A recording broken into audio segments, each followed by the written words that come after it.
Welcome, everyone. Hey, y'all. This is Dr. Chichi Styles, also known as Dr. Edna Frenchwood. I am here live with our co-host, Ambassador Dr. Catherine Osalo from our United Nations Peace Ambassador program. That she's here to support the UN CSW event that CHICHIMOVIES put together. I also have with me Dr. Hilda Martin Suggs and Bernardet Speaks. So I'd like to start by welcoming Ambassador Salo to introduce yourself briefly and tell us a little bit about her work in the space with the United Nations and how she supports women and the girls program through the CSW Women's State of projects that's happening in March at the United Nations now.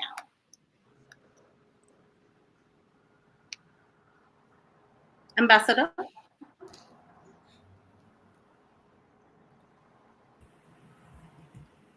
Can you hear me? Yes. Hi, everyone. This is Catherine UTSALO. I am a Peace and Humanity Ambassador to the United Nations.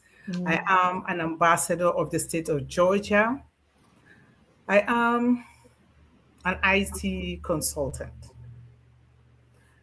When it comes to the month of March, we celebrate the International Women, and we also celebrate the CSW, which is taking place already at the United Nations. So CSW70 is what is going on right now. And our focus usually with CSW is the SDG goals. And with the SDG goals, this is what guides us as members of the CSW or UN Women. This month, as we celebrate the International Women's Month, International Women's Day was on Sunday, but today is also our own day of celebrating our women around the world. So we have with us a couple of women that are going to talk to us. And that is because what we have here today is talking about peace and humanity based on the SDG goals. I am a forgiveness coach and I focus on peace. But we'll talk about information technology for women. We'll talk about empowering women when it comes to equal rights for girls. And we're going to be talking about and digging deeper into other areas that we know women normally will shy away from. So I'm going to let our host today, Dr. Chi, that's what I call her. Yes. I also call her Miss Pretty, to take over and go ahead and lead us in what we're about to do tonight. Thank you. Thank you so much, Ambassador Salo. You're so amazing. I love her. Can you tell? I'm going to bring up Dr. Hildiah Martin Suggs to introduce yourself. Tell us who you are and what you do, and then we'll come back around to you after we introduce Bernadette next. My name is Dr. Hilda Martin Suggs. I go by First Lady as well. I made history. James, the first mitigation investigator to ever work in a district attorney's office, not only in the state of Georgia, but from my understanding, throughout the United States. If you hear about any district attorney's office offering second chance programs, they are offering those programs based on from the moment that I made history and it aired on Channel 2 News. What I do is specialize in Georgia's 7 deadly sins, where I work between prosecution and defense for youth 13 to 17 years old, facing life sentences as adult women and adult men.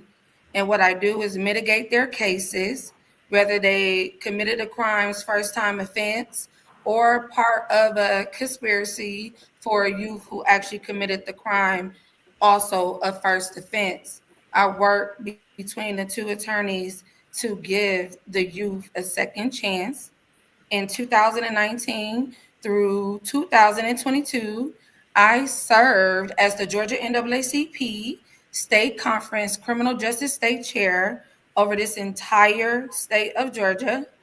I wrote the NAACP Criminal Justice Agenda, which they was actually mobilizing that agenda not only on a state level, but also on a national level.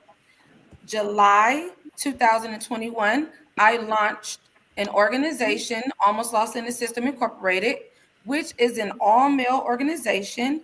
And even though we are male advocates, we have advocated for many youth girls and many young women and many middle-aged and older women as well. So we do not turn anyone away because they are a female. Also, in March 2022, I received an award from the former Georgia State Conference president, Ms. Barbara Pierce, for criminal justice and civil rights and for writing the actual criminal justice agenda for the NAACP. In 2023, like just melanin, just like go ahead, sis. Go. yes, I love you guys too. In 2023, I received several community awards. Also in 2024 of April, I received the White House Lifetime Achievement Award from the former White House President Joseph Biden. In December 2024, I received my honorary doctorate of philosophy in humane letters, which is honoris causa, from Eden Royal Christian University. Thank you for that, Dr. Chichi. And January 8th, 2025, I was honored a proclamation from the state of Georgia Secretary, Mr. Brad Raffensperger, for being an outstanding citizen. That's the highest award that an actual citizen can receive in the state of Georgia. In April of 2025, I received a resolution for my own day for all of the work that I've done these past 10 years, that January 8th is officially Dr. Hilda Martin Suggs Day. Thank you. Wow. Okay. Like,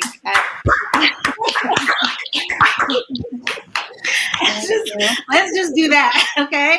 Let's just do that. Because, and I think you didn't mention that you're next to Ida B. Wells. Next to Ida B. Wells, no other woman has done what you've done. Besides you and Ida B. Wells, you guys have done the same thing in That history. is correct. So not only that they compare me to Ida B. Wells, I've been compared to also Coretta Scott King as well, but there's no male leader who has done what I've done either. Right, that's amazing. I really want to say that to say that when you go, you guys, if you want to check out our YouTube, we have a live we did last Women's Month, the year before, and we really took the time to go over the laws. If you know anyone that's dealing with incarcerated children that are facing jail time, we have a YouTube we did with so much information on what to do. And it had 3 people who had experienced a young child of theirs that went to jail, incarcerated, something, and we're able to get them out through knowing the law, the system. We did that whole live, and it's there on our YouTube. So please, if you know anyone, Dr. Hildiah was there. She gave us new laws, all the secret things you can do to make sure that you know how to protect yourself and your family if you're facing time, especially as a young individual. And she'll come back and tell us how that happened with her son, how God used what happened with her son to propel her into the space in her life. I want to introduce Miss Bernardet Speaks, all the way from Los Angeles, California, without wasting any more time. Miss Bernadette is a superstar, actor, producer, director. Like when I meet people like her, we're like the same people because we act, we produce, we do like all these hats, and then everybody expects us to be perfect at all of them. So when I met Bernadette, I met her at PNX, which is a huge event. Y'all need to attend this year. It's in Atlanta. It hosts over 200 Black millionaires, y'all. Y'all need to be in that room. I was PR of the year, and Bernadette interviewed me, and we just became like for life, sisters. And y'all are going to hear some powerful things from this amazing woman in LA. Bernadette Speaks, please introduce yourself and tell us what's going on with you and what you do. Well, thank you. First, I'm so honored to be with such incredible women. Um, I'm always moved by the work that we do as women that benefit the entire human race, but definitely that nugget of looking out for other women is what is very close to my heart. As Dr. Chichi said, that I am an actor, director, producer, not necessarily in that order. It is a given entrepreneurial experience. And I've been doing this for almost 30 years. And it has been a wonderful ride. I definitely believe that God led me to my career because I'm able to tap into humanity through storytelling. And that's really important to me. So the projects that I do, I'm always led to do, and it never fails. Someone's moved, someone's inspired, a thought process it has changed, a conversation gets started.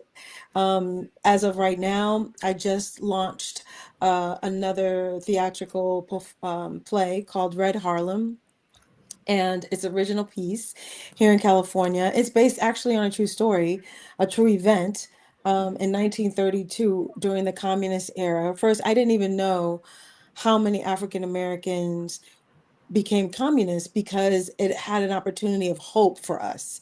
It was an opportunity for change. So it was more like a socialism movement than what people think when they think communism. When they think communism, they think like Hitler, they think like Stalin, or China. But actually, for us coming out of the Depression and 50% of African Americans being unemployed, especially in Harlem, New York, communism was an opportunity of hope. And there was a gentleman by the name of James Ford who ran on the communist ticket 3 times because he knew that that party, that particular party, was lending way to make some change for African Americans in the 1930s. And so during that time, there were 22 African Americans that got recruited to go to the Soviet Union to do a film called Black and White that was being funded by Joseph Stalin. And what a lot of people don't know is when we see the news and we see Africa and Russia in agreements or being supported, like Africa being supported by Russia, or going into like media agreements, people are very taken aback by it. But there is a history of Behind African Russia Americans and and Russia. Russia being together. So back in the day, Tuskegee Institute had a movement that the Russians need to learn, especially in the Ukraine. They need to learn how to farm. They didn't know how to farm. And so the Tuskegee Institute, a group of them went to Russia to teach them how to farm. So our relationship with Russia has been around for quite a long time. But anyway, so Joseph Stalin, a woman, her name was Marion, talked him into funding this film. And the film was going to put like a light on the plight of Black Americans during that time. But at the same time, innovation's happening, and this guy named Hugh Cooper he's traveling, he's innovating different parts of the world. Majorly, he has a major contract with Russia and Stalin, and he doesn't really, he has his own gripes with America because what he was doing was also on the socialistic path, and it wasn't really accepted by our government. But when he found out that Black and White was going to get made, he had an issue with that. And so basically challenged Stalin to say either it's me with innovation for your country or it's the Blacks and that film. You got to choose. So of course Stalin chose innovation, and the film never got made, and Langston Hughes was writing it. He writes about this. So this little piece of history, one of my favorite playwrights, Kimba Henderson, she's a historian as well as a writer. She wrote this play, and it has been like life-changing in regards to a piece of history that we get to perform and tell a story that most of us don't know, especially during a time where our history is being stripped. You know, we get to put history back out there. And the fact that a woman is the one that led the charge for this whole project to even happen and stayed in Russia, you know, even after the fact, is a big deal. So I love what I do as an artist because I get to be the voice of those that either didn't have one, or either those that need to be reminded of a voice that took place in time, Yeah. or you know, or a venue to be able to give voice to the next generation of artists. So yeah, that's, you Yeah. know, a little what I I do. know. Imagine telling somebody's story from 1932. It's Wow. and I want to see that. I watch a lot of those oldies because I just feel as though they have something that the history.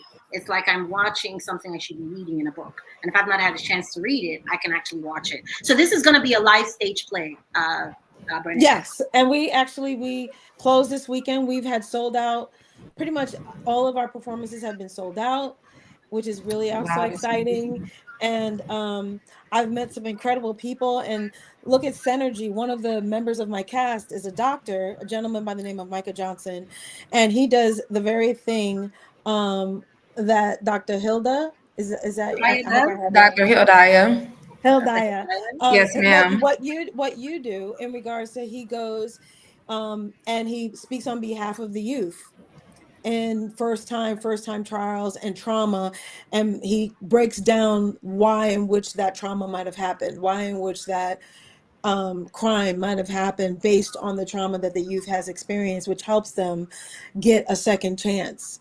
And he's an actor, so he helps in totally two different types of ways, you know, which is just beautiful. You get to meet so many different people in what I do. And as Dr. Chichi said, we met at the Power Summit, and that was a wonderful experience that I wasn't even supposed to direct her. I wasn't supposed to interview her. I was actually wrapping up, and my sound guy introduced us, and I was like, okay, let's interview. And it was like the best interview out of The all whole the night. interviews that Yeah, we we didn't even had. plan it. It was It just like was so good. It was it so was so great. natural. Yes. I'm And gonna then we post have, you that. know, so it was And to just like piggyback what we're you sisters said, for Miss life. Bernadette, with the Second Chance program that I created, is actually more than advocating. So I've investigated like 1,000 pages of discoveries. So I specialize in like murder, rape, armed robbery with a deadly weapon. Meaning I've done stuff that certain investigators haven't done. I was like the first that actually worked in an actual DA office that had a private detective license that wasn't a post certified law enforcement officer. So I've never been post certified as a law enforcement officer, but I've been licensed as a private detective and I have post certification like credits, but not a certification as a post certified law enforcement officer. So I actually investigate the cases. I do a lot. I really don't get in full detail of what my programming is. That's what makes me different. And I actually prepare an entire mitigation binder that don't only just follow the youth for the courts on the front end, is when they're incarcerated. I continue to build their binder or ask the families to continue to build their binder. If I'm unable to keep up with the youth during their incarceration, help them on the outside when they come into the reentry side, give them employment. It's a whole process. And I talk about it briefly in this book right here. We'll come to that I that. just Hildiah. launched. You know the timing. We're gonna come back to that. I want you guys to go in to the next question, and I'm gonna start with, because I'm gonna start with Bernadette, come back to Hildiah, and then I'm gonna go to Ambassador Salo. This one Okay. question is for all three of you, but I'm gonna start with well, Bernadette, Hildiah, since you're up, I'm just gonna go ahead and start with you. Okay, well, if you're are you ready? I'll put Bernadette up. Okay, Bernadette, tell us how I guess your brand is supporting women and girls through the description of this one play. What are some of the things, and I want to talk about specifically because years ago, I was on a set with a group of women, and something came up where someone said, we want a women, like just all women crew. Like someone said that, and we were like, I can't carry group equipment. So please don't say things like all men group, all women crew. You said something online about building more women in production. In the industry, 4%, only 4% of women are directors in Hollywood. We're struggling in places where we shouldn't be. But how are you challenging those things when it comes to the United Nations goals for women and girls and empowering them and giving them a voice and opportunity and job? How are you utilizing that tool to manage the kind of employers and the women that come to work with you, giving them better opportunities? Can you share a little bit about that? Oh, absolutely. As far as the United States goes, Yeah. my mission statement with my company is 50% of my crew, whether it be in front of the camera or behind, are women of color. I think that if we don't hire women, women are not going to get the opportunities. And there are so many amazing women out there. And that's why I value Brian Kugler, because all his department heads were women. And people like Jalen Hurts, who is a known football player, all his leadership women, like his whole team, they're all women. His agents, his PR person, like his manager, they're all women. And I think that, there's something to be said about being an expert at what we do and giving those opportunities. And so I just take that on for myself. Even like with this play, I brought in an intimacy coordinator who's a woman. My stage manager was a woman. Wait. An intimacy coordinator. Yes, an intimacy coordinator, which is a very to organize the set for the sex scene, for the scene. So this is something. So an intimacy, everybody hears an intimacy coordinator and thinks, oh, it's because you got sex in the scene. No, but an intimacy coordinator helps you as the director. Like, let's just say I need my actors to be comfortable. This is what I want. So I'll put a pin in how I want a scene to look from an intimate perspective. She comes in behind me and then she literally choreographs it, so that each actor feels confident in what they're doing. Back in the day, we were just thrown into intimacy scenes, and not given an opportunity to discuss, even if we felt comfortable or not. And so now we're taking a stand in that and going, and men are too, where it's like, no, I need to feel comfortable in what I'm doing so that it looks organic and real and there's chemistry there. So you use that to build chemistry, comfortability, trust, and you can even use it when it comes to helping an actor get in their body. Like if you feel like there's something disconnecting between the words coming out of your mouth with the emotion and it's settling into your body. And as a director, there's so many hats I've got to wear in regards to a full-on production, whether it be film or stage, that an intimacy coordinator is like my partner in crime. They help me with those things, and they work, whether it's like children, or children, or, and I think for women it's a breath of fresh air to feel like we have an advocate on set. That's very true. For us, especially Black women, and so when it comes to, like, when I do projects here at home, I'm definitely keen to looking for women first. So the last film I did, my Steadicam up, my director of photography, they were Black women, and I was so stoked. And I almost felt like, this is a shame. This is the first time I've ever worked with Black women, in these positions. Know what I mean? It was like, because they're like in the union, they're in IATSE, but only like 6% of them are women of color that are in that union, that are camera people. When it comes to abroad, I travel. I've gone to Nigeria and I've taught. I'm getting ready to go to South Africa in June again to teach and build up the next set of filmmakers. And of course, my first question is, how many women, out of the thousands of people that I'm training, are going to be present? How many women are going to be in the director's pool? How many women are going to be producers? How many women are going to be writers, especially when I'm in Africa? Right. Like there's no excuse not to see those that look like me, so and that's something I'm super passionate about, is I still talk to my students in Nigeria to this day to help them with their craft. So and I hope to branch out even more and more and travel more and more abroad. Yeah, we have help more women. Someone's going to Uganda. I have a client going to Uganda, and she's looking for students that want to travel with her. And we can talk about that project. That's happening in May. Yeah. So it's an exciting time because we have stories to tell. Yes. I have a quick question about you going to Nigeria. Yes. What part of Nigeria did you go to? I was in Lagos. Okay. Yes. So do you, talking about filmmaking, Mm-hmm. have you had an opportunity to work with people from the northern part of Nigeria when it comes to filmmaking?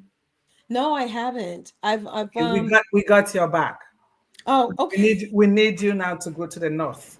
Hey. So Dr. Chi will talk to you about that, and we'll package that. But you know the north, right? The north is where Boko Haram. Boko Haram is the north. Right? Can you talk about the north? Can you talk about the north? I mean, okay, yes. We're going to take you to Kano. We're going to take you to Kano, and you're going to work with us. Oh, and I would love that. When we take you to Kano, then we'll rest assured that you are going to integrate with all other parts of northern Nigeria. So we're waiting, and we'll work with you. I would love that. Okay, the ambassador has spoken. Dr. Hildiah, you coming to Nigeria too? She will. She will, right? Yeah. So Dr. Hildiah, you're up next with the same question, and then we're going to end with Ambassador Catherine. And Ambassador Catherine, as soon as you finish telling us about how any of your brands, the Forgive Me, any of those programs support women, I want you to go into the UN's question from our list, which is going to come from you. Let's talk about how each of these women, let's hear from them on what they are, how they're supporting women, and in 2020, specifically whatever they want to give to them in this season. That would be our next thing. So I'm bringing Dr. Hildiah up. Tell us how you're supporting women. I know you're a male organization, but I've seen the work you did. I saw a post the other day. You were with some young girls at a school. Some of the work I do as your publicist is getting into the right rooms where you are having to look at teaching young women in your space as a first lady, because we didn't talk about that. You're the first lady of a ministry, so you still have opportunities outside of your men group to empower women. Tell us more about some of that work and how that's going. So even though Almost Lost in the System Incorporated was created and launched for youth, boys, and men, I've helped way more girls and women than I help boys and men. And so basically, I've never turned a girl or a woman away that needs service. They get the same services that the youth boys and that the men receives as well. So if we don't provide the services, our partners provide the services. So basically, where it's from performing arts, filming, production, photography, music production, it could be modeling, it could be sports, basketball, volleyball, tennis, football, boxing, tutoring, mentoring, and counseling pertaining to criminal justice reform, prison reform, fitness and training, any life skills, job readiness, employment placement. We're even partnered with Georgia Tech entire college, where we just received over 300 and some resumes where we have to place. So we have male and female. So we assist with resume writing. We do a lot of crime prevention, as you just stated, where I created entire educational curriculum pertaining to like schools, events, and forums. I'm also a stakeholder at the Russell Innovation Center, so I'm involved in whatever is going on with the Russell Innovation Center as well. I've recently partnered with the mayor of Atlanta, so pertaining to that, once everything get set in stone, I'll be traveling throughout the metro Atlanta areas with his director to continue the educational curriculum that I've written. So anything that you could think of that can make a youth girl, a youth boy, a young woman, a middle-aged woman, an older woman, a young man, a middle-aged man, older man, successful. Those are the services that we provide, and also our partners. So we have many partners. Even when you visit our website, I don't have all of the partners listed. So we also assist with behavioral health and mental health and health. So we're partnered with insurance agencies where we resource the families out. If you need insurance, if you're experiencing where you having like a mental health or a behavioral health breakdown, it could be your daughter, it could be your son, it could be your husband, it could be your wife. We provide those services. So with that being said, I've helped way more women and girls than I've ever helped boys and men. Okay, I just well, because nobody is really trying to help the boys and the men. All of the girls and the women got all of the help that we could possibly have. It's the males that don't really have all of the help. So that's what made me create the organization, because of my affiliates and how prominent and connected. I utilize the same services that we as women receive, right? And that our youth girls receive, right? And so I feel like the boys and the men deserve the same services and families. So I don't just leave them out. We help the entire family. So that's why when they reach out for their sons and their husband, I ask the wives, girlfriends, baby moms, whomever, what do you need help with? You know, we need help the entire family. So it's anything that you could think of that can make a community successful, and we don't discriminate. So it don't matter what your race is, your culture, your sex, your sexual orientation, your religion. And yes, I am a first lady to a prime minister. Amen. First lady to a prime minister. Say that again. She's a first lady. I am a first lady to a prime minister. So yes, we help everybody. Love so that. If that answered the question. Yes, it did. So any woman that's going to watch this, young lady, you need assistance, you need help, you're facing jail time, you did something, I don't know. Whatever they need, reach out. Just reach out to some. The thing about these women is someone's always connected. You're always, one of my good friends said, you're 3-4 people away from who you need. So if you need something, you have someone in your circle that has, you just haven't made a call. That's right. Always for people is if you spend time in prayer, you're gonna get that answer. You're gonna get that person. I literally remember waking up and getting someone's name, and I called the person. It was like Clay. I got the name, like the last name, and I went to my email and found the person. And it was and I did a program. I paid him for a program that changed my life, and I got into some funding.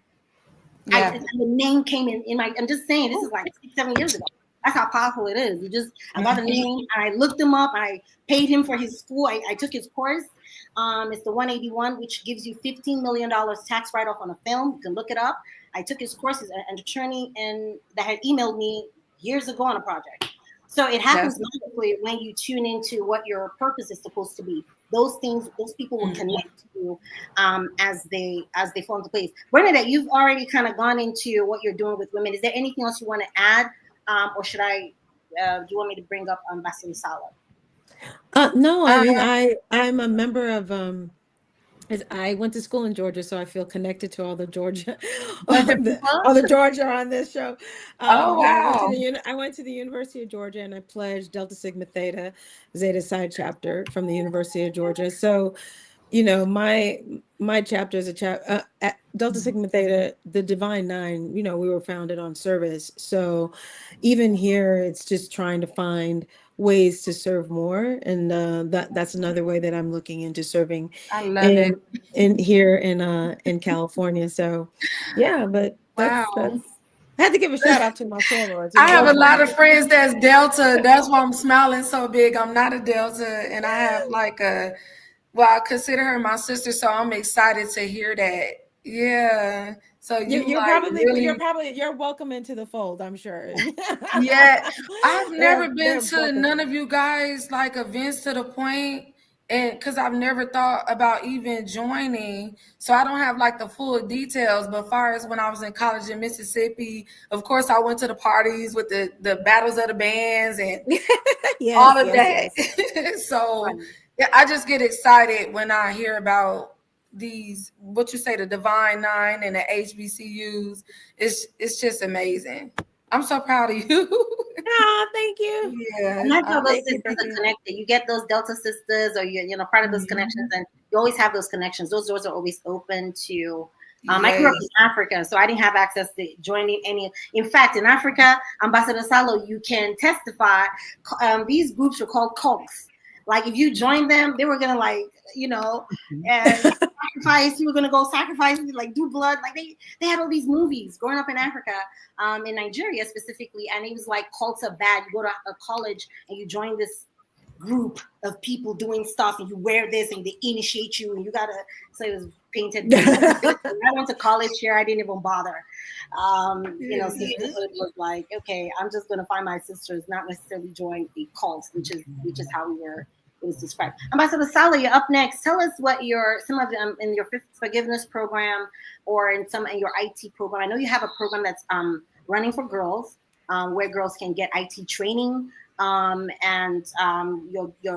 got sponsors that cover those things so that people that can't afford the training can get the training. Tell us a little bit of some of the work you're doing and expand on that. Okay. Wow. With everything being said, this is really, really great. First and foremost, before I go any further, both of you are really, really awesome. When I say awesome, awesome, awesome. And when we're looking at SDG goals with the United Nations, you're both working with like goal number 5, which is gender equality, and number 16, which is talking about peace and justice. So when it comes to forgiveness, as a forgiveness coach,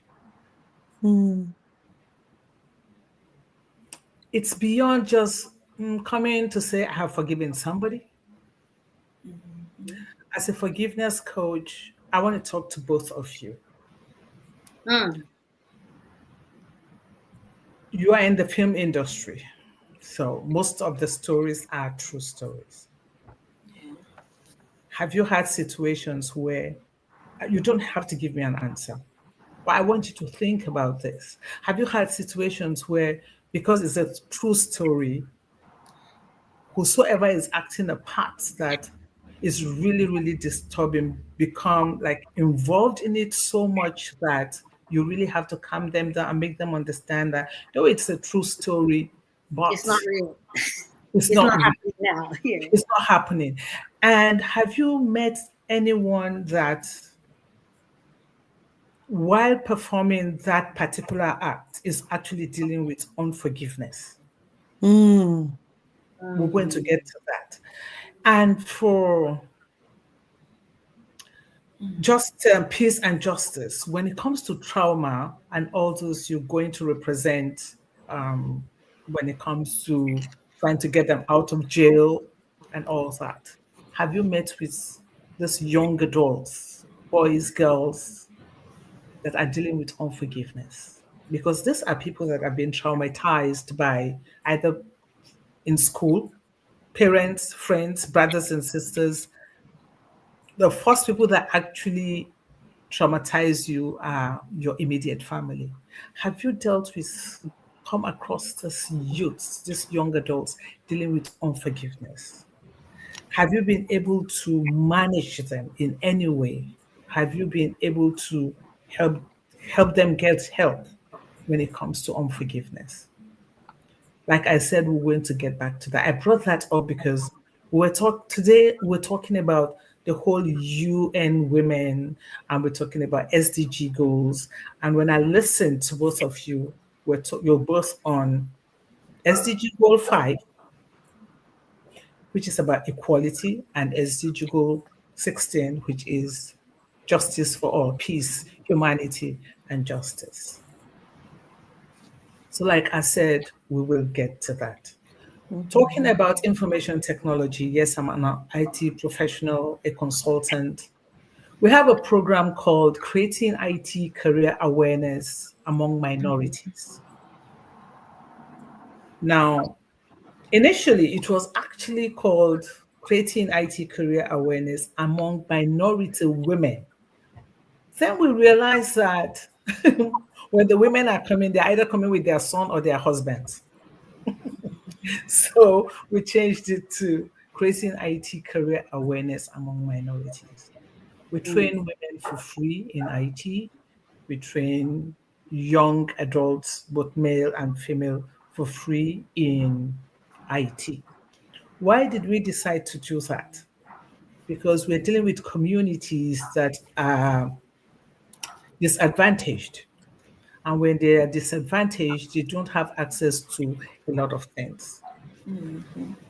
We have people that will come up and sponsor, but sometimes when we don't get anyone to sponsor, we don't have a choice but train them. We have training both online and in class. We partner with different schools. So Presence for Charity is the nonprofit that I'm a vice president of, and it partners with North Point Technology Institute and a couple of other organizations to provide this free trainings. United Nations will encourage everyone to have the benefit of education, benefit of knowledge transfer.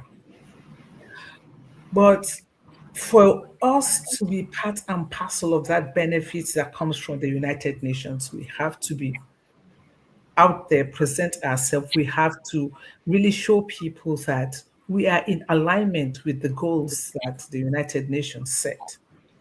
That's right. And for us to be in alignment with that, that's why we train people in SDG goals. We try and we encourage them to attend CSW, which is the Commission for the Status of Women. This is the 70th year. So this year's commission is Commission for the Status of Women 70, meaning the 70th year, 2026. So I invite every one of you that has passion for youth development, youth empowerment, for the future, to partner with us as in having to train young adults in information technology. Whether we like it or not, that is where we're going. That is where we already are. But in doing that, we also have to make sure they have the right mindset. So when you bring in these young adults together, there are things we also have to deal with. We have to go to people like the two ladies that are talking to us to know where are they in what they're doing? What is their state of mind? Has something happened to them that is making them suffer from low self-esteem, unforgiveness, something that is depriving them from what destiny is for them? So it's not about just going to school. You can go to school and have the best results, but at the same time, deep inside of you, you're dealing with something that can lead you to even commit murder because you get aggravated, you get angry, and you are out of control. So how do we deal with this? First and foremost, yes, we're trying to get children to be educated. We're trying to empower women. We're trying to make them financially independent because all of this builds a healthy society. But now when you bring in people together, you have to understand the people that you're bringing together. Will you always get it right 100%? No. But we want people like you, my ladies, please. You will have to partner with us as in, okay, this is a child that is coming from an abused background. This child is going to be in your class. But while this child is in your class, this child is going through counseling. We partner with this, a young lady, she's a sister of mine, Dr. Rose Wadia. Dr. Chi, you will have to interview Dr. Rose Wadia very soon. Wadia Jacobs is a temperamental counselor. And that is her life. Is she in Michigan? She is in DC. She is in Maryland. I know one. I knew one in Michigan, right? But yeah. Oh, okay. This one is in Maryland. So, why am I saying this? We all need to collaborate as a team to get results. Because, like I said, we have seen violence, we've seen bullies in class. They might be very good, very smart, but they are bullies. So, what is bringing about the bullying? What is going on in their life? So, with the partnership, we're able to get results. Without the partnership, we might get the recruitment, but we might not get the end results that we want, which is peace, justice, humanity, which is the equality. Because if you are a bully, which means you are depriving some other person of their rights. Right. Right. So this is what I do. I work with people, help them to deal with unforgiveness. I tell them forgiveness, to forgive does not necessarily mean you're giving somebody power over you. No, when you forgive, you are actually giving yourself power over that person. That's right. When you forgive, you are healing yourself. Unforgiveness is like poison. I mean, somebody, you are drinking the poison and you think the enemy will die. No. You have to forgive people. You are refusing to sleep at night because somebody has offended you and the person is sleeping. You're sleeping and you're not sleeping. You are not sleeping.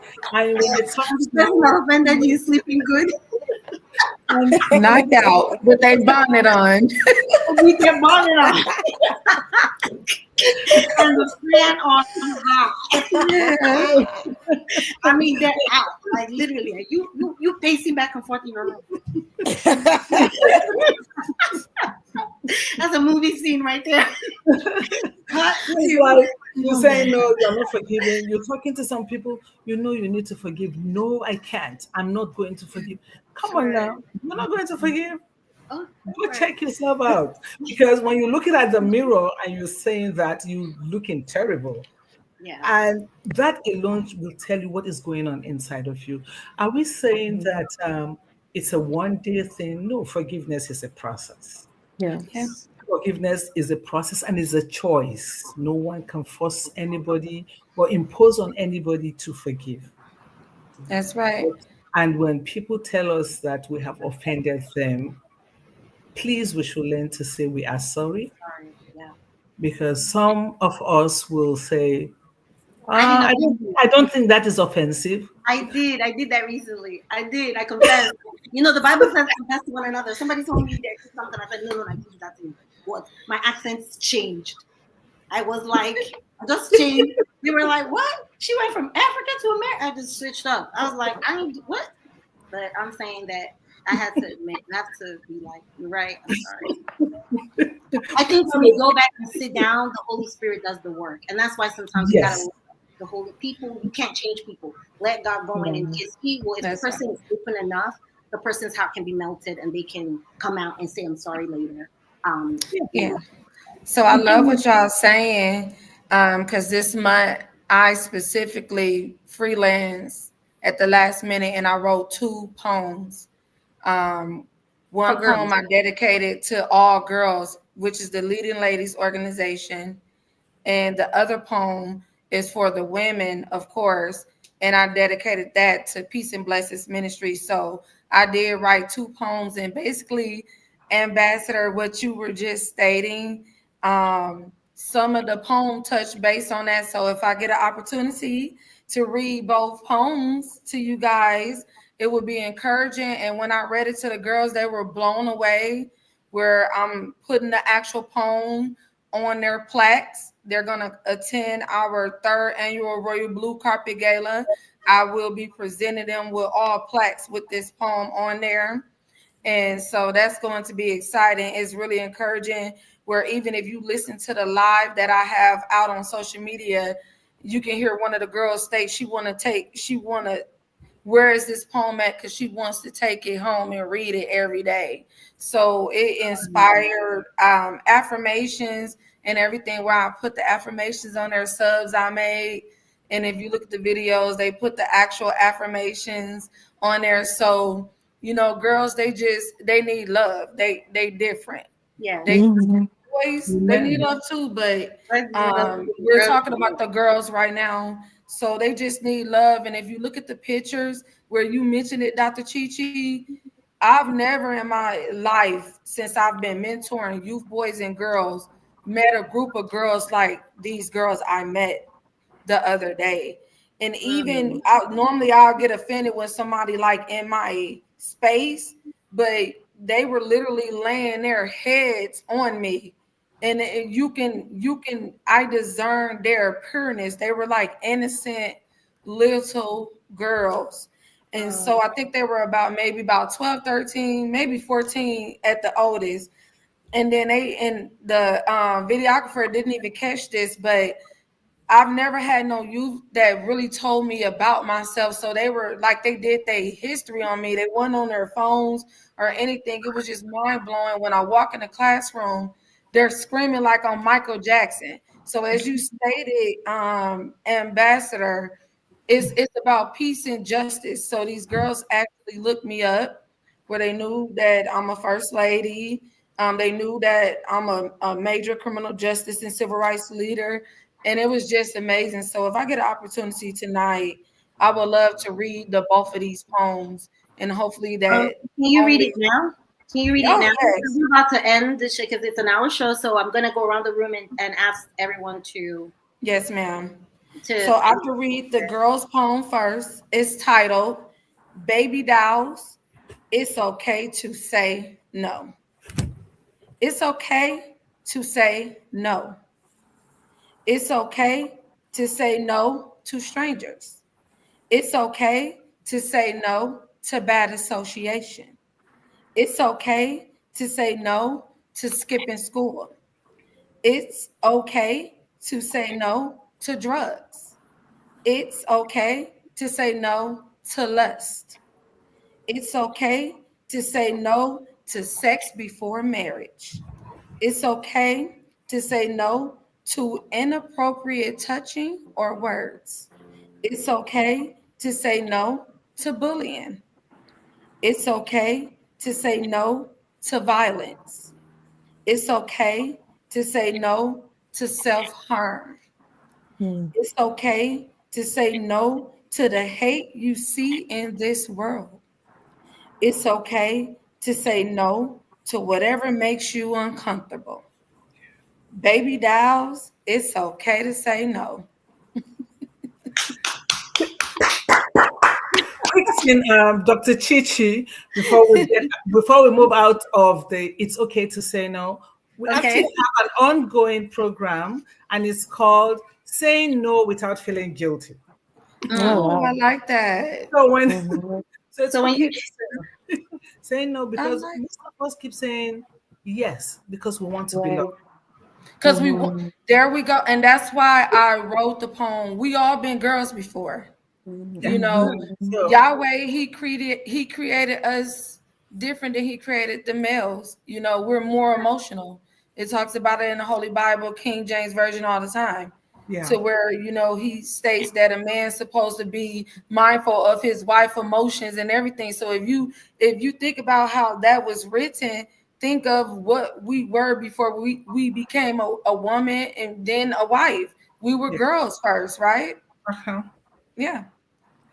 And So so if I could read the ones what I wrote for the women, it's up to y'all if y'all want to hear it. Yeah, sure. Why not? Okay. So I've just written this one yesterday. Yeah. So-called queen, it's time. It's time to serve a higher power. Mm. Accept this crown, so-called queen. It's time. It's time to step into your calling. Be the Eve to Adam needs, no distractions this time. Yahweh's calling. Marriage before sex is not a sin. The modest queen always win. A reborn queen never scorn. Meaning, if you reborn, then you're not scorned. Forgive yourself, Mm-hmm. so-called queen. It's time. Hold your head up high. Breathe in strength, so-called queen. Mm. You are the matter. Mm. It's time. Mm. Bow your head to serenity. Drop to your knees in humility. Mm. Repent, so-called queen.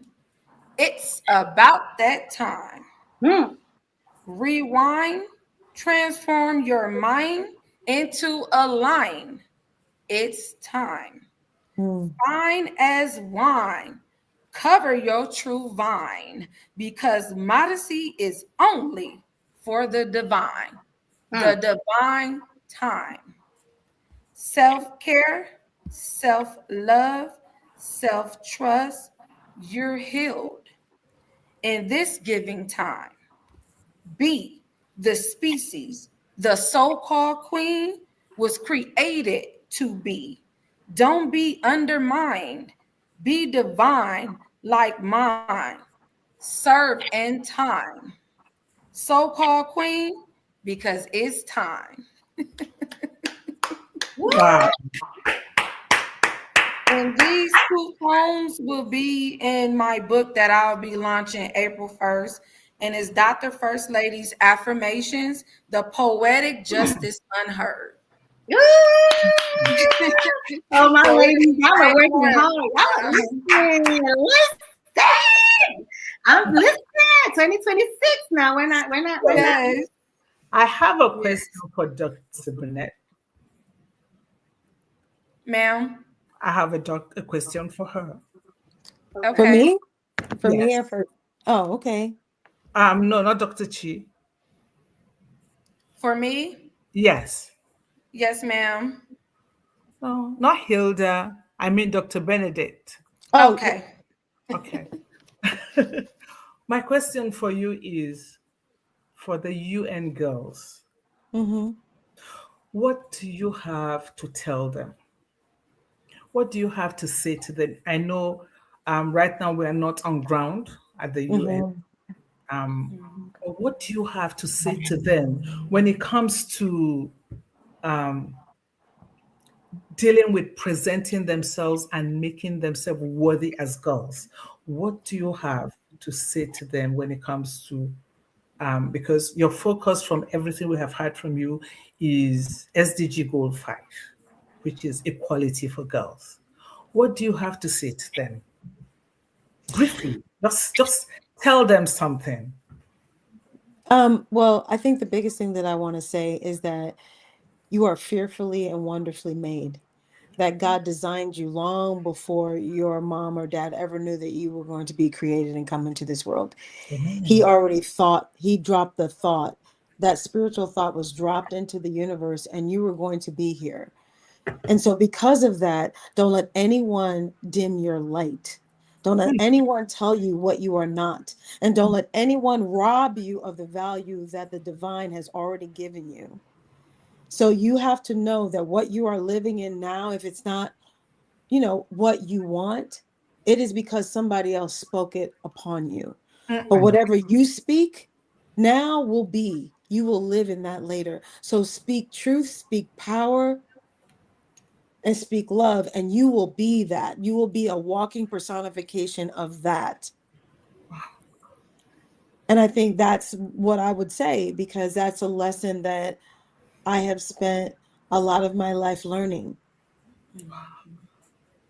Thank you very, very much.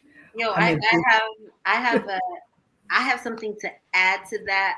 yes, because I was coming to you. You have to say The something. reason why You know, they're still looking for you from the last presentation you did at the UN. So get yourself ready for next year. oh, for next year, right? Oh, the UN from last year, it was good. Okay, so Bernadette, you just said something about truth. I want to ask a question that it is digressing. It's digressing from UN and all that, but it might be a different topic. But I just want to ask a question because I feel like this is something the question's for Bernadette because you just spoke about speaking.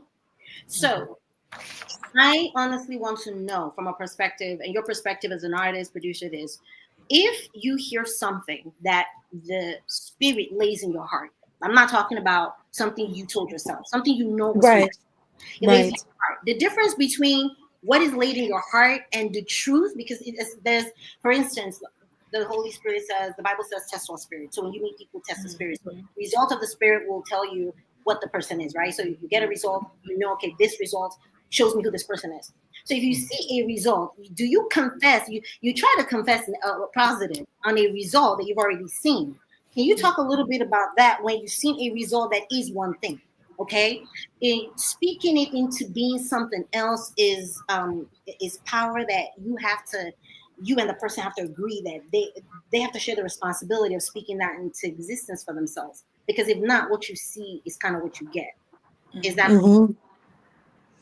Okay, so you want me to speak into like expand on that? Because you're expand on what I was saying? Oh, okay. no, on the So difference between when you hear what something is and when you speak what something is. That's two different So things. it's like the oh, yes. positive, Like when you positive. get a revelation of what something is, Yes. different Yeah. things. Kind of, if someone says, "Listen, this is highly flammable," and somebody's carrying kerosene here, these two don't mix. You don't need the Holy Spirit to tell you these two don't mix.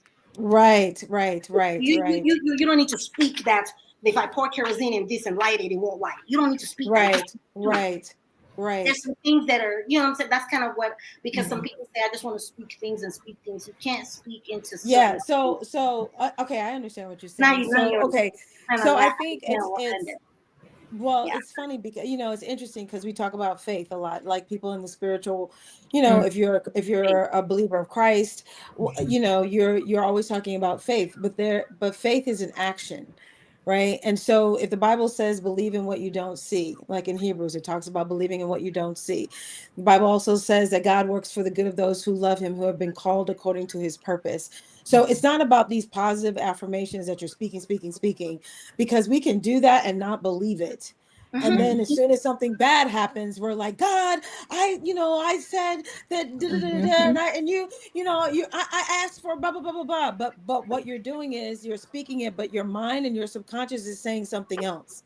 Right. So you're saying things like, I want a job. I want to get out of being in debt. I want a career. You're talking what you're saying is, I don't have it. So the universe is going to give you what you don't have, as opposed to saying, I am. So if we are made from the great I am, then who are we? We are I am Right. as Yeah. well. Yeah. Right. So I say, I am a child of God. I am a millionaire. I am a mover and a shaker. I am a storyteller. I That's am a right. millionaire. I That's am right. valuable. I am. So I I am. talk in the now, but I Yeah. have to believe it. Right. Okay. And so a lot of our youth, going back to you're young, even as parents, I don't know, like I could be saying something that I think is imparting goodness on my child, but it could land a totally different way. To And I them. don't know, right, to them, and I don't know how that lands. So like one of the things that I adopted just in life is, what do you hear me say? So even when I'm teaching my kids, even when I'm coaching, because I was just coaching kids this weekend and acting for their short film, I gave direction. I said, but what did you hear me say? Because one of the girls started crying, and immediately I was like, oh, I hope she doesn't, I want to know where her heart is. What did she hear? And so I asked that question because sometimes what you hear is not what's being said. And we do the same thing to God. What he's saying to us, we hear something different because Mm. because somebody imparted something negative on us, or we've had disappointment, and we think that the circumstances that we are in right now is reality, but it's not. Faith is believing in what you don't see, and we have so much power in cultivating what we want, what God has imparted in us as part of our purpose and our reason for being, right? Everybody, I believe, has a purpose, but not everybody will step into their purpose. And so I think what's important for us is to ask the question, what did I hear? And unravel that. Like it was talked about, the question for me earlier was, how do have you ever seen somebody go so far into a character that it's acting is very delicate, because our emotions don't know what's real and what's fake. Mhm. So when we step fully into a character, especially one that is of trauma, one that has complexities, one that could be a mass murderer, one that could be an adulterer, all these different life circumstances that we play, we have to be able to roll out of it so that emotionally, spiritually, and mentally we are healthy. Because you can become unhealthy with characters that you play, but we can become unhealthy because we allow people in what they say because of their own bias, their own prejudice, their own jealousy, their own envy planted upon us, or just their thought of, I'm protecting you, so I'm gonna like put you in a box, or I'm going to tell you that your circumstances is going to dictate how your life is going to be because I'm protecting you, which a lot of us do as parents or as mentors. But I believe that the game changers of the world, you know, are the most common people that God believed in and breathed life in, and they just believed it. Right. Anytime I'm successful, it's because I woke up in the middle of the night, spirit said something to me, and I was like, okay, I'm gonna go with it. I'm gonna go with it. I'm not even gonna refute it. I'm not gonna take that long to even think about it. I'm just gonna do it. And I promise you, every single show, every single film, every single character I've ever played has been successful because of that. Because he goes, I want you to go play that. I want you to go make that. I want you to go do that. And I'll go, I don't know how to do that. And he'll go, it's okay. And I'll go, okay. And then sure enough, things will just unfold. And one thing that I've walked away with, you know, in my life now is that when it comes from God, it's easy. Yes. When it doesn't come from God, it's hard. And when it doesn't come from God, it's hard. It's hard. When it's from God, it's easy. When it comes from God, it's just dropping like water, like rain. It's dropping up on the floor. Boom, boom, boom. And it's not about when we manifest, you know, people are like, oh, you manifested that. Like you're in the when manifestation happens, it's like I manifest all the time. So when I'm walking into something, I already spoke it. So now I'm just living what I already spoke. So it was manifested when I spoke it. Now I'm just living in it. And sometimes what I have to remember is when something's not going right, you know, when it's turmoil, when it's pain, I go, thank you for this lesson of teaching me. Because if I can embed myself in gratitude and feel the pain and know that I'll get through it to the other side and I will have a valuable lesson when it's over, then that means I'm a better storyteller, a better human being, a person that has more empathy, more compassion, and more to impart on someone else that walks into my space. That's right. That's right. That's right. So I don't know if I answered your question. Bernadette, that's right. Because honestly, you're going through something recently. You hit a spot. You hit a spot. You said something. You said when you're going through something in pain, you gotta sit in it. This is not about I'm gonna go outside and do this. You sit in it and you heal in it because that's where the healing lies. You have to do the work. You can't go back out there and pretend like it didn't happen. It happened. Heal, speak love over yourself. Last night I was speaking love over myself, and then this morning I was like, I need somebody to call me and love me with money. And my best friend called me. No, y'all, I'm not playing. My best friend called me and was like, I need you to do this investment thing. I was like, well, I don't have my money till another. She said, I'll do it for you. Amen. This is how real and powerful when you speak and you are in a place of peace and receiving God's love. Not any negativity, not what you don't like or what is around you that you can't control. What is within you that you have control over is your emotions and receiving the pain at the time, accepting it and getting over it. Because at some point you got to get over it. But if you don't heal, then you're a deformed person about to go deform somebody else. And when you heal, you're going to go out here. You're going to love somebody else. You're going to do right. Because what you imparted inside of you was love when you were in pain. You didn't go impart more pain to yourself, damage people, hurt them, do things to them, you know, do horrible. Just let them go. Forgive them and heal. Because that is for you. And if you want to be great and do great things and move on from situations, you must heal. That is big for any woman. Because I know we're speaking to women and girls. And I know we didn't supposed to digress into this. And so is it Dr. Bernadette? Is it Dr. Bernadette? No. Oh, it's just Bernadette. I think she was. Okay, She's so on she the, was speaking. she's on the I think she radar was for speaking. our She's school. She's speaking on the into my radar. life. look, I I done be a manifested it on doctor. him. So it's Dr. Bernadette. She was So I speaking to want to my spirit. piggyback what you stated because it goes back to what Dr. Chichi mentioned my son earlier. So after I mitigated my son's case, I created my program briefly on one page.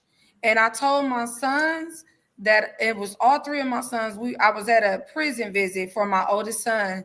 And I even told them I went to other organizations, people that look like me. And I was telling them I'm about to go present this to the DA that prosecuted my son's case. And I'm like, do y'all want to be involved in the second chance program? I asked a lot of people that was in my circle. They laughed at me. They told me he would never put me in that office. They told me I'm crazy to think that he would let me work and present this program to him when he just prosecuted my son. I visit my son that Sunday. The prison let me bring the paper in. I let him read it. We prayed, and I told my son, I said, I already got it. I said, because God told me this is what I was supposed to do. Even with me being a special investigator, I didn't have no experience. I was in a beauty industry, in a performing arts industry, and I even did modeling, all of that for 20 something years. This was my industry before I transitioned into criminal justice and civil rights. My son's situation transitioned me into that. And so I met up with the DA. It was my first murder case. I presented the murder case to him because normally I was just doing like sex offenses and armed robbery with the deadly weapon. So this was the first one. And the youth actually did it. So when I presented the case to accepted what I negotiated with him.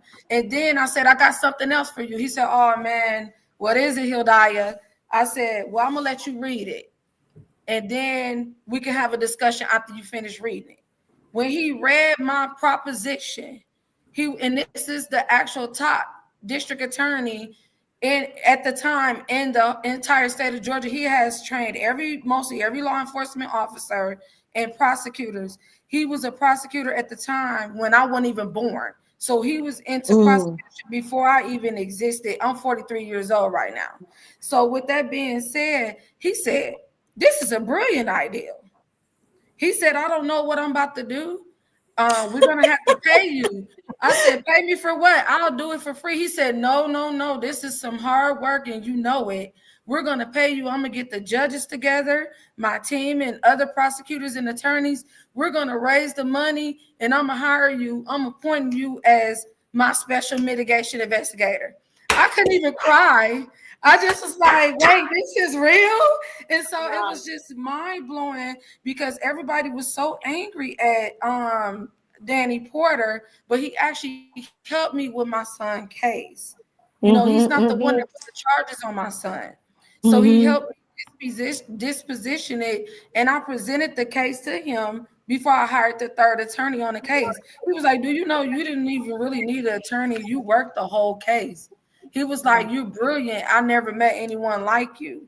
So, you know, it was just blown away. And he said, just give me some months. Give me about 5 or 6 months. I'll contact you back. We're going to, you know, this is historical. This has never happened. And then he was like, this is normally on the defense side. I said, yeah, that's what everybody was telling me when I presented it to them and I was trying to get help with it. And he was like, yeah, we normally don't do this, but just let me run it by my team and some of the judges here in Gwinnett County, and I'll get back with you. Bam, he called me. This was June. Then he called me like November. Then next thing you know, I had my first interview with Channel 2. And then he said, okay, January 8th going to be the big day. That's when we're going to do another interview. And then it's official. And then it was just so mind-blowing because as you were stating, Ms. Bernadette, that's what made me think about it. Then I had a leader recently tell me when I was upstairs printing, he was like, what you got going on? I said, I'm presenting to the mayor of Atlanta office today. He said, good luck with that. I said, what do you mean by that? He said, do you know how many people presented to him or presents to that office and don't get accepted as a partner?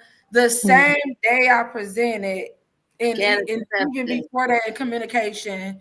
And so the mayor's office is helping us. So it's like just what you stated, believing and manifesting. And I'm like one of the biggest manifestors.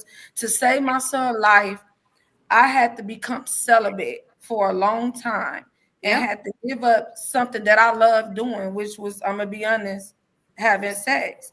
And I had to give that up because Yahweh knew in my heart, if it's like what you stated, you can't be fake about it. You have to sacrifice whatever you love doing that you know that's bad. And what I mean by bad, I didn't do it with multiple men. I was in a relationship and I knew that I wasn't married and I knew that it wasn't right. You get what I mean? And I wasn't really all in of a servant like I am now. So I had to sacrifice my entirety to not only save my son, but my other son and my other son and all of these other youth. I knew I had to sacrifice my entire life, and that's what I did. So I didn't ask no questions, as you said, Miss Bernadette. I was like, I didn't ask how I'm gonna investigate these cases or anything. And when Attorney Danny Porter told me I was brilliant, do you know who gave me my knowledge besides people that I started to meet, you know, through the time? It was Yahweh. So that's where I got my knowledge from. That's how I'm able to work the cases, where I discern with the people, whether they know it or not. I know when you're lying to me, I don't even have to read the case. The moment I speak to you, the Spirit let me know who you are, what really happened, even before even reading it and start talking. So it's like nobody could get by me when it comes to a case, no matter what type of case it is, because this is my calling. I didn't ask for this. I was called to do this. Right. I want to talk about that. This is a calling. When you are so like I remember when I was trying to, and I will, after this, I'm going to go around the room. Everybody tell us where we can find your recent work, your social media, because we're going to end it. But calling is so big because I always thought that I had so much talent. And there's a Bible story about the person that had 1 talent and the person that had 10 talents. So I always felt like the person that had 10 talents was really confused because you just got so much to do. You can sing, you can dance. That was me. Then you can rap, and then you could do like I can do like 8 accents. Which accent you want me to do for you? Write the accent today. What do you want me to do? I got you. Like you can do it all. I can be a British person. What would you like for me to do for you today? I can get it done. The problem with all of this is you've got to package it. And it has to be a calling, not just the gift. Like, I'm good, I'm talented with this. There has to be the calling side where God says, so Bernadette knows. Bernadette and I are working. When God calls you, he calls you to something that can cover actors, singers, dancers, anybody that you ever meet that can act. You can have a calling that ends up providing something. If you're connected to your maker, our purpose. And then it gives you a covering for everything that you're talented. Because I used to be so worried about, I love tap dancing. I put the shoes on, I tap dance. I listened to a British person at 7. Watching TV, I watched Superman. I picked up the accent. I traveled with my mother all over, she worked for British Airways. Everywhere I went, I picked up Asian accent. I just picked it up. I didn't take a class, never took a class. So how do I explain to God when God says, I must multiply it? That's where calling comes in. Thank you for saying that, because calling is so necessary. If you're just going by your gift and talent, you'll just be all over. If you're with your calling, all over the place, that will make you where it will empower your generation and many people that connect to you. I'm going to start with Ambassador Salo. Can you just, I'm going to start with actually Bernadette. Can you tell us where people can find you and what's your recent work right now? Then we're going to go to Hildiah. Then we're going to go to Ambassador Salo, and then I'm going to close it out tonight, ladies. So ended with like one-liner, one thing that, I hate asking questions as a host. I've done so much TV, but I hate asking that. What would be the one thing you tell your younger self? That's like, I think I want to let you just share with us what's on your heart, like this very moment, what you want to lead with. And then, of course, we can find your work. And currently, if there's anything you present to people, class, anything that you have going on right now this week, and you'll see right now where they can find it. Oh, wow. Okay. Well, you can always find me on Instagram at official Bernardet Speaks. And of course, that's with an ES at the end of my name. I said earlier, I have my show, Red Harlem. We're closing this weekend. It was very successful. And I will be on the last season of All American, this TV show on WB. It's a reoccurring character that I was on season 1 and season 2. And so I'm back for their last season, which is season 8, that you guys can see me on. And I'm just working and trying to make a difference out here. So I think the thing that I wanna I think the biggest thing that is just, Congratulations. oh, Congratulations. All American TV. thank you. I appreciate that. And I just think the biggest thing that I want to walk away with is be bold and courageous. If I had to tell my younger self, don't give up being bold and courageous, even if other people don't understand it. Right. I think I got timid. I was very bold and courageous, and then I got timid. But my name, Bernadette, means brave bear. Mm. So, God gave me a name that he was like, you need to go walk in that, and so to my younger self, keep walking in that. That's what I would say to her, so. That is absolutely, Yeah. Thank absolutely you. amazing. I'm so excited. So I'm going to bring you up, Hildiah, next. Tell us, talk about your book, because Hildiah came out with a book that is helping lots of women. Lots of people, adult people with criminal cases, any kind of criminal case. If you need to know about laws and things like that, talk a little bit about what you're currently doing and where people can find you. If you want to add something from the past or your childhood, do that if you want. Okay, so basically for 10 years now and nonstop, I'm still in the field specializing in the Georgia Senate Bill 440 and Senate Bill 441 of the most serious violent crime cases. On a monthly basis, I am a member of several major organizations. So on a monthly basis,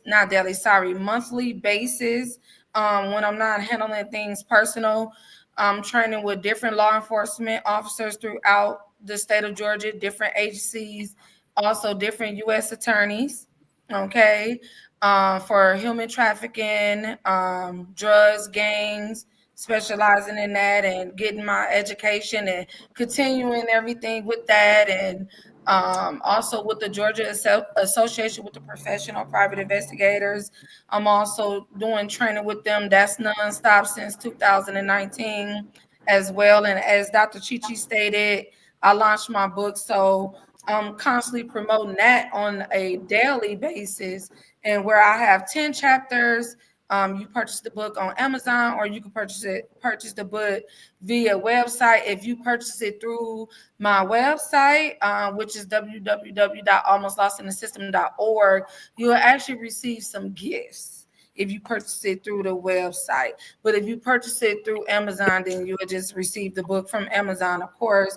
And so it's 10 chapters, and I also added some lines. So you're going to want to take notes. So with that being said, we have Know Your Rights, Know the Law, the Senate Bill 440, Senate Bill 441. I break those two bills down in this book. Evidence and witnesses, the importance of those, where a lot of people get that misconstrued. So that's like the entire book is important. Also retaining a youth mitigation specialist, because I am an expert youth mitigation specialist. So that's a good chapter to read as well. Don't discuss your case like if you're facing a case.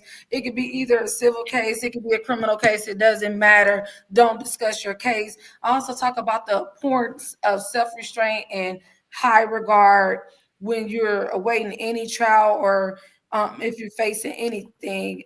You have to be complacent while you're waiting on your trial and the preparation of your youth mitigation binder. So I don't give the full details of that, but I'll talk about it briefly to where the readers will actually be able to obtain the knowledge and equip themselves and actually prepare their mitigation binder that the courts and the prosecutors pay attention. So if you actually hire a defense attorney, not just for yourself, right? whether it's a public defender, appointed attorney, or a hired attorney, private, right? If they is not discussing a mitigation binder with you or your family member or your youth, you better believe it that you're gonna get mandatory 10 to the door. Or you mandatory 10 years. 10 years. 10 to the door. If they do not, because I talks about, you have to purchase the book. I talks about it in the book. What is the importance of having a mitigation binder? That's what the court and the prosecution look at, because you have to understand, prosecutors is the attorneys for victims, not for the defendant.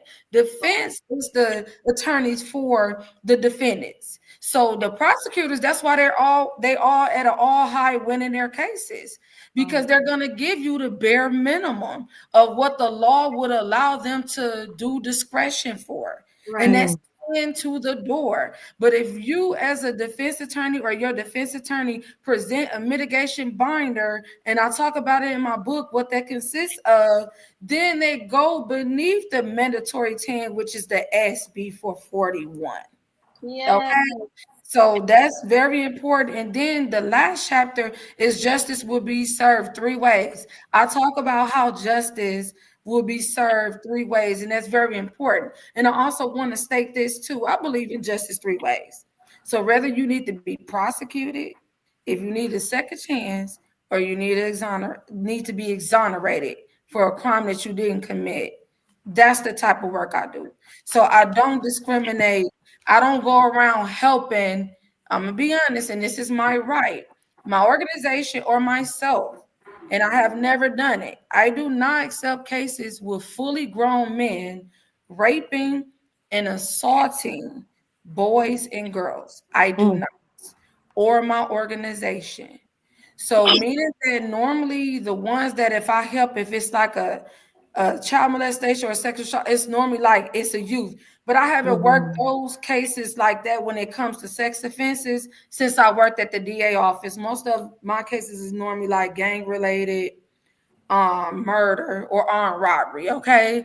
But other than that, if I was to work a case like that, it would be of that. I don't help men who hurt children. I do not. I'm a youth advocate. So if you're a fully grown man and you committed this crime, now if you contact me or my organization and you state that you've been accused and you need to be exonerated, now I review many cases like this.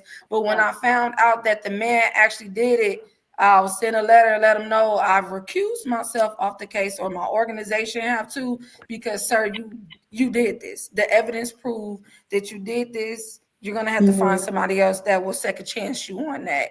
So just like now, we just received a complaint now, and I can speak about it because I'm not saying the family name, where the mother reached out to me. She said her daughter was raped.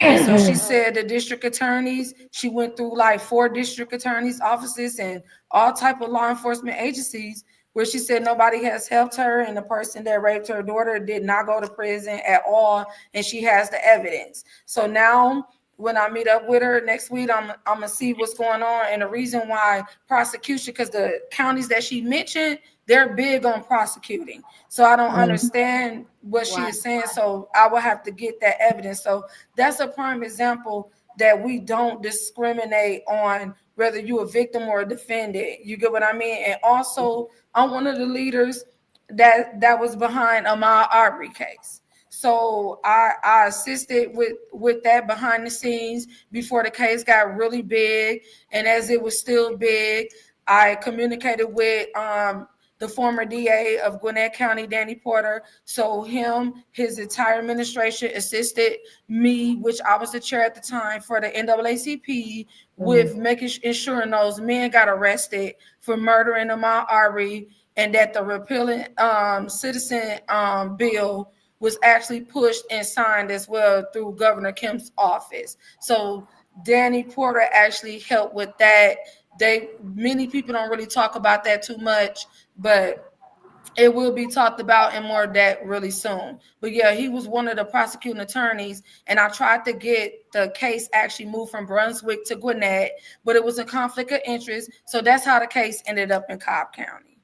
that's because Attorney Danny Porter requested that the Attorney General, which is Christopher Carr, was to move the case to Cobb County because we couldn't prosecute it in Gwinnett because it would have been a conflict of interest because I was with the NAACP too at the time, and that's where the case came through. So he had to move to Cobb County.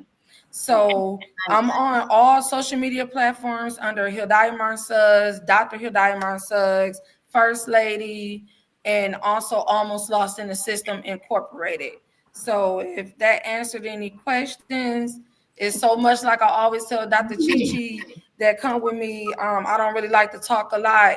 I really like to listen more. Wow, I don't than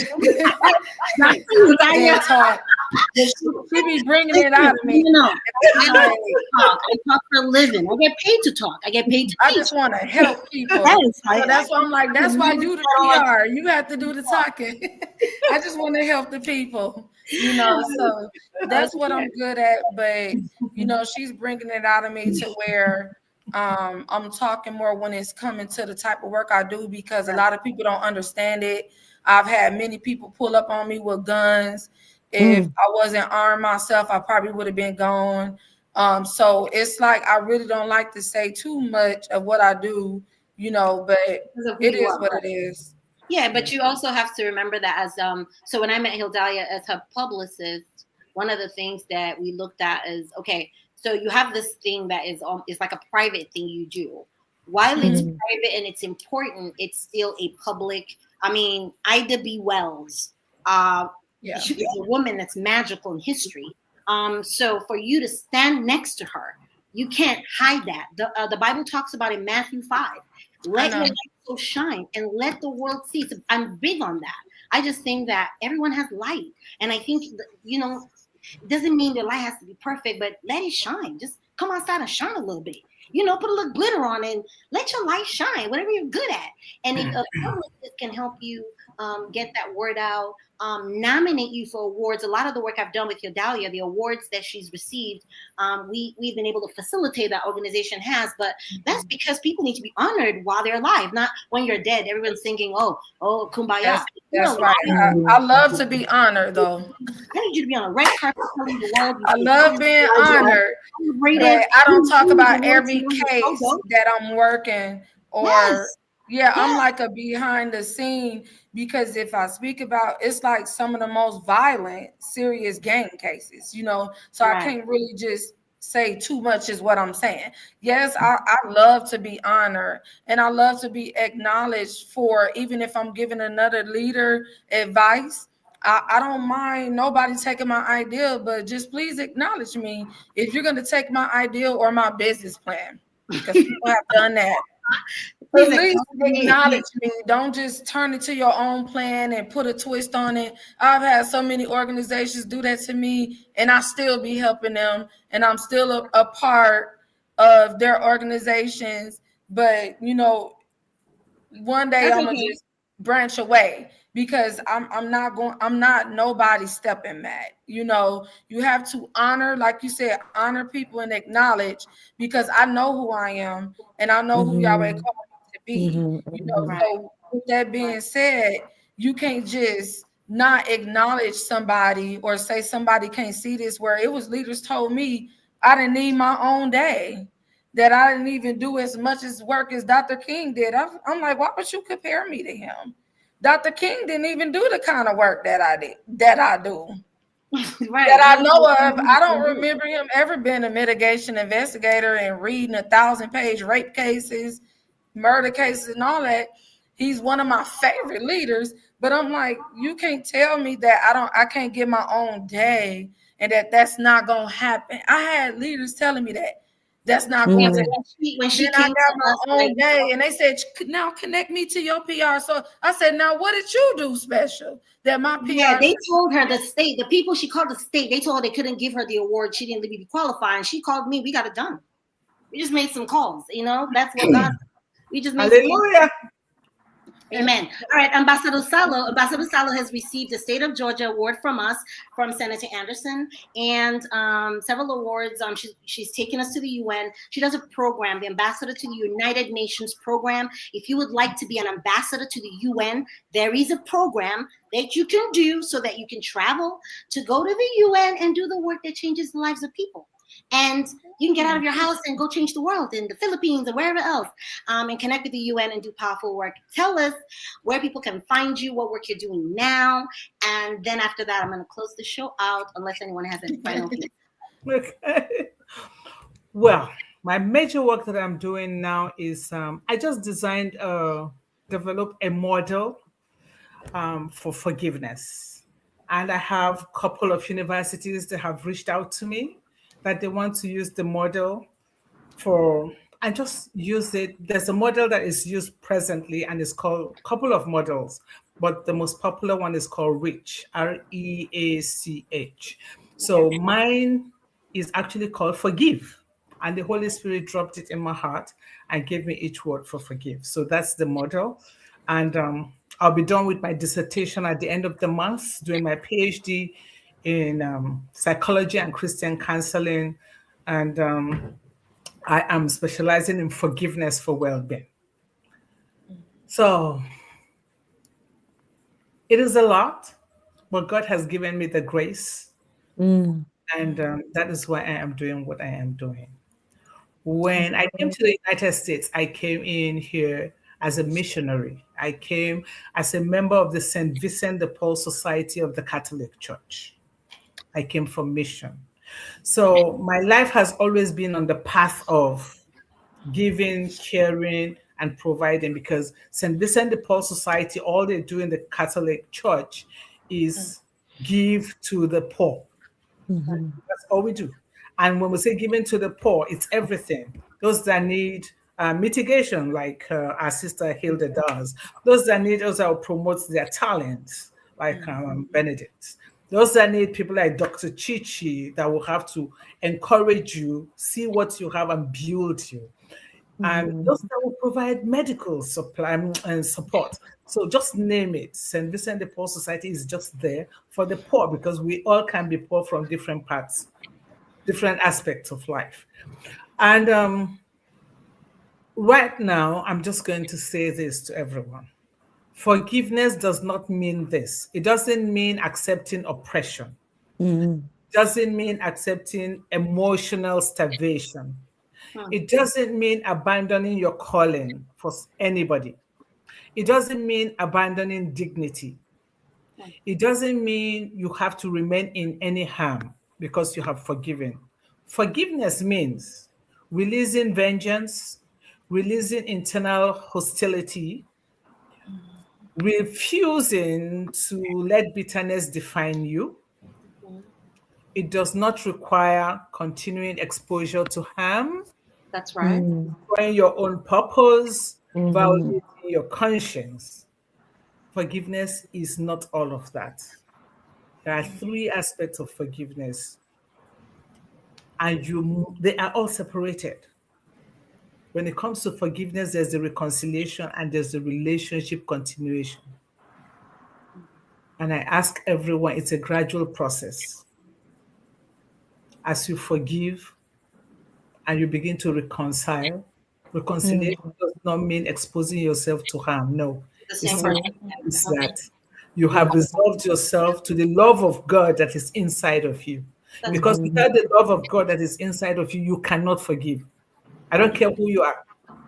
And we're only able to forgive because God is love. And He already has forgiven us in Christ. And because He has forgiven us in Christ and He is love, when we are able to love, we love God and we're able to transfer the love of God to one another. Wow.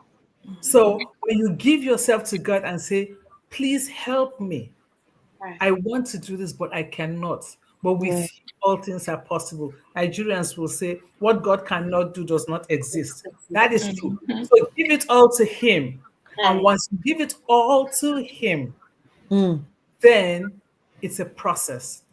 And then you'll be able to forgive and you'll be able to express the love of Christ that is within you. We all carry the love, but something suppresses it. But the moment you surrender, the love begins to come out and it begins to shine like Hilda, like Bennett, like Dr. Chi, like everyone that is willing to accept that we are from the Father. Right. He lives in us Mhm. through Christ Yes. who strengthens us. So you can find me on Instagram, TikTok. I'm not too much on social media, but you will find me on Facebook. Just type Catherine UTSALO, and I do gospel singing. You'll find me as Moisi Praise, Moisi Praise, Praise, Moisi Praise. I just released an album called Lion of Judah. Oh, nice. Praise okay, praise your way.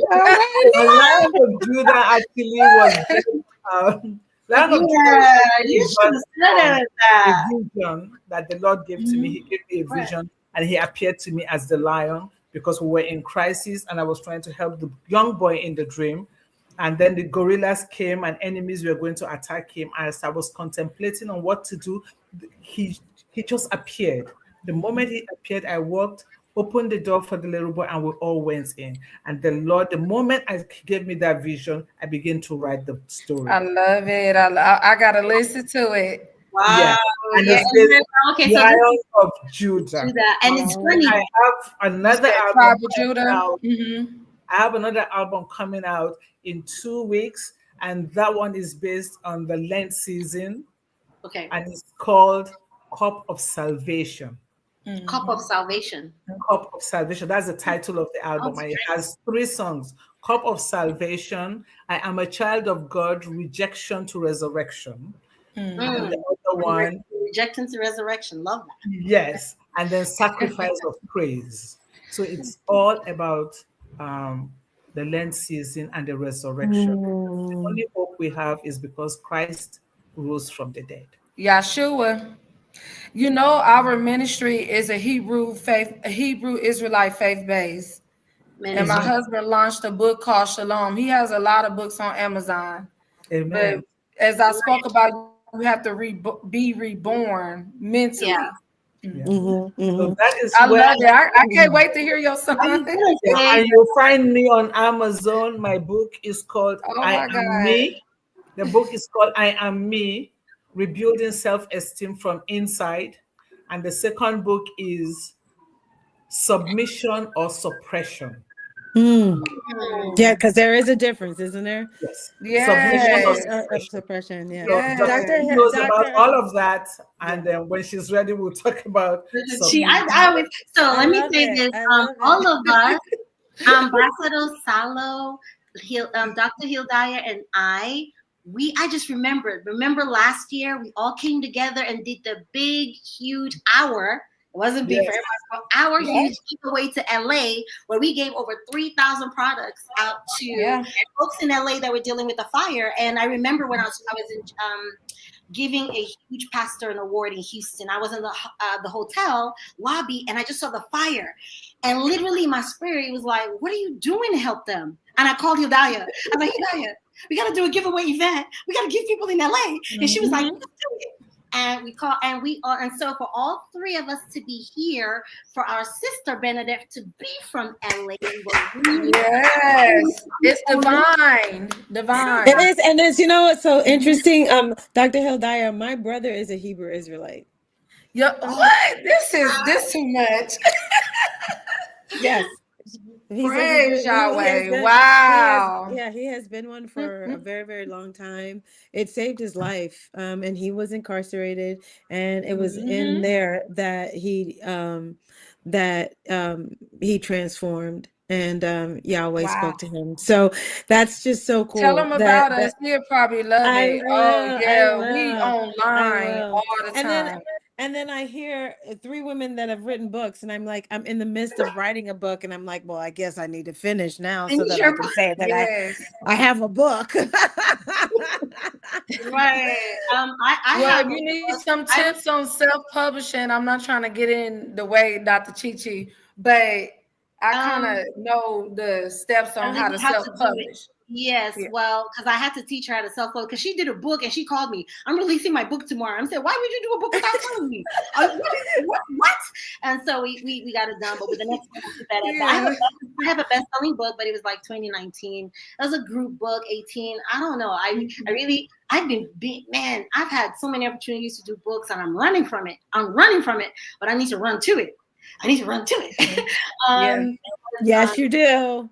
Yeah, I believe that we have to share our stories. I want to thank you so much for giving me your heart tonight. One of the things I wrote in my emails to you was pour your heart out, because your heart is the core. I'm big on when, people can't know your heart until you tell them, because it's like the secrets are there. Things that you don't tell everybody what's in your heart, but when you have something in your heart for women and girls during the United Nations CSW70, it is always good to come in and get that out and gift it. So I thank you for your words, and more importantly, your time. I thank you, Ambassador. I honor you for honoring me today. I work with so many great leaders. I'm so humbled by when I call you guys and you guys are like, yes. I'm like, you guys are so huge, like, are you answering me? I'm like, too. Homegirl down the street. But I thank you for honoring me and for always seeing the value of the community. What do they need and how do we give it to them in our own little way, without saying that it's too small, it's too inconvenient. It is important that our voices are heard, that we share, and that we make our stories heard to others. So I thank every viewer. Please share our videos. Thank you so much for watching CHICHIMOVIES Inc. And I'm your host, Chichi Styles. Y'all know what I do. Comedy, MC. What don't I do? I'm a hustler. Yeah, I do it. Dr. Bernadette, I'm going to need to talk to you. Chichi to set us up for us to talk. One of the things I'm big on, let me tell y'all, so I'm not gonna hide it. I love making money and I love helping people make money. Now I'm still figuring it out, but I'm just saying that it's a big thing in my circle. So please, y'all, be taking care of yourself, be productive, and get what you need for you. And then get with people like these people. I'm gonna put their information in the notes if you need to reach out to them. I do PR for them, so if you need to contact them, I'm available to do that. So let me know what y'all need. And we're out on this live UNCSW weekend. Thank you, Bernadette. Thank you, Dr. Hildiah. Thank you. Thank you. Thank you. Thank you. Bye, ladies. Shalom. Ladies, y'all wait on the back end for the show. Thank you so much. Thank you. Thank you.